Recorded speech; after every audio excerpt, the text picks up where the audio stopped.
जम्मू कश्मीर के पहलगाम में हुए आतंकी हमले के बाद इंडियन आर्मी ने ऑपरेशन सिंदूर के जरिए पाकिस्तान के आतंकी ठिकानों को नेस्तनाबूद कर दिया था। इस ऑपरेशन की सफलता को लेकर एक तरफ जहां सरकार देश विदेश में अभियान चला रही है, वहीं कांग्रेस नेता राहुल गांधी ने इससे जुड़े कुछ सवाल उठाए थे। अब इस मसले पर नया विवाद खड़ा हो गया है।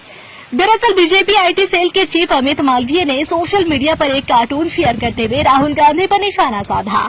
इसके साथ ही अमित मालवीय ने निशान-ए-पाकिस्तान अवार्ड का भी नाम लिया। अब कांग्रेस की तरफ से पलटवार हुआ है। कांग्रेस प्रवक्ता पवन खेड़ा ने कहा, सत्ता दल गंभीर माहौल में कार्टूनगिरी कर रही है। विपक्ष तो सत्ता दल के साथ खड़ा था, लेकिन बीजेपी हमेशा वाहियात हरकत करती है। हमें सेना पर भरोसा है, लेकिन राष्ट्रीय नेतृत्व पर भरोसा नहीं है। 4 आतंकी जिन्होंने पहलगाम में मासूम लोगों को मारा था, वो तो भाग गए, उनका क्या हुआ? निशान-ए-पाकिस्तान तो उसको मिलना चाहिए जो नवाज शरीफ की बिरयानी खाकर आए थे।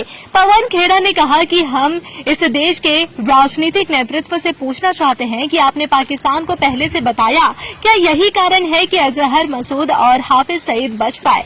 जहां तक निशान-ए-पाकिस्तान का सवाल है, उनके नेता मोरारजी देसाई एकमात्र भारतीय राजनेता थे जिन्हें यह सम्मान दिया गया था।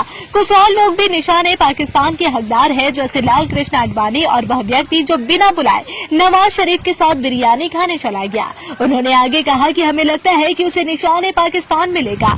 एक और व्यक्ति है जो निशान-ए-पाकिस्तान का हकदार है, जिसने कार्रवाई की शुरुआत में कहा था। ये विदेश मंत्री डॉक्टर एस जयशंकर के शब्द है, जिन्होंने पाकिस्तान को बताया था कि हम केवल आतंकवादी ठिकानों पर कार्रवाई कर रहे हैं। अमेरिका के साथ उनके बहुत करीबी संबंध है। अब देखते हैं कि उन्हें किस देश से क्या सम्मान मिलता है। अमित मालवीय ने कहा कि यह चौंकाने वाला नहीं है कि राहुल गांधी पाकिस्तान की भाषा बोल रहे हैं। उन्होंने ऑपरेशन सिंदूर की सफलता को लेकर प्रधानमंत्री को बधाई भी नहीं दी। इसके बजाय वह बार बार पूछ रहे हैं कि हमने कितने एयरक्राफ्ट गंवा दिए, जबकि इस सवाल का जवाब डीजीएमओ की ब्रीफिंग में पहले से ही दिया जा चुका है। आपके होंगे हर सपने साकार, चालू करो अपने कपड़ों का व्यापार। मैन्युफैक्चर प्राइस में माल देंगे भैया।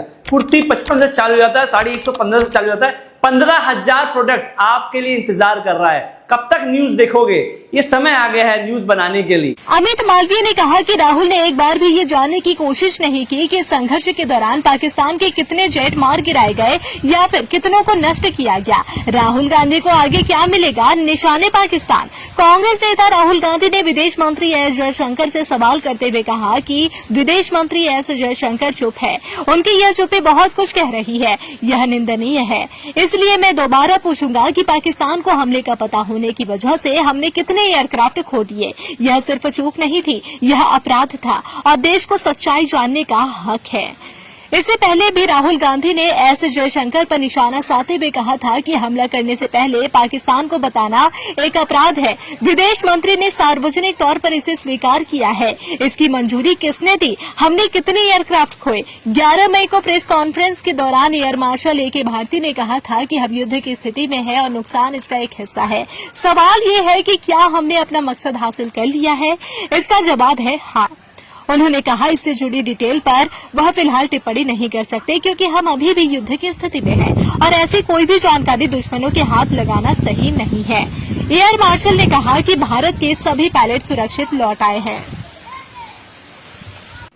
एक जिम्मेदार राजनीतिक दल जो सत्तारूढ़ दल है, उससे आप क्या इस गंभीर माहौल में, इन गंभीर सवालों में इस तरह की कार्टूनगिरी की उम्मीद कर सकते हैं क्या? लेकिन हो रही है। जब द्वंद्व चल रहा था तब भी कांग्रेस पार्टी और विपक्ष इनके साथ खड़ा था, लेकिन ये तब भी हमारे साथ नहीं खड़े थे। तब भी इसी तरह की हरकतें कर रहे थे, जो वाहियात हरकतें कर रहे थे। अरे सवाल पूछा जा रहा है, जवाब दीजिए। जो डीजीएमओ ने हमें बताया, पूरा देश उससे संतुष्ट है, उसमें कोई शक नहीं कि पाकिस्तान के कितने जेट गिराए, कितना उनको नुकसान किया, हमें बड़ा गर्व है इस बात पर। लेकिन इस देश के राजनीतिक नेतृत्व पर हमें भरोसा नहीं है। हम उनसे सवाल पूछेंगे, बार बार पूछेंगे। आप खुद बोलते हैं आपने पाकिस्तान को पहले ही सूचित कर दिया। पाकिस्तान को सूचित कर दिया और पुंछ के नागरिकों को नहीं किया। जो 15-16 लोग हमारे सिविलियंस मारे गए, उनको भी सूचित कर देते, लेकिन पाकिस्तान को सूचित कर दिया। आपने पाकिस्तान को सूचित किया तो क्या अजहर मसूद इसीलिए भागा? क्या हाफिज सईद इसीलिए बच गया? और इस सूचना देने के बाद भारत को क्या क्या नुकसान हुआ, ये आतंकी तो आपके सामने भाग ही गए हैं। तो इसका तो जवाब हम पूछेंगे ना। ये सवाल जब पूछें तो इस तरह की हरकतें। रही बात निशाने पाकिस्तान की, तो इन्हीं के नेता मोरारजी देसाई थे, उनको मिला, और तो किसी को इस देश में निशाने पाकिस्तान किसी नेता को नहीं मिला। मोरारजी देसाई को, जो इनके नेता थे, इनके प्रधानमंत्री थे 1976 से लेकर 1979 तक, 79 तक, उनको निशाने पाकिस्तान क्यों मिला? क्योंकि उन्होंने जनरल जियाउल हक को रॉ की तमाम गोपनीय सूचनाएं लीक कर दी थी, और यह इतिहास में दर्ज है, कोई व्हाट्सएप यूनिवर्सिटी की बातें नहीं है ये। और उसके बाद उन्हें निशाने पाकिस्तान कब मिला? जब विश्वनाथ प्रताप सिंह की भाजपा समर्थन की सरकार थी केंद्र में, तब उन्हें निशाने पाकिस्तान मिला। फोटो में देख लीजिएगा गूगल पे।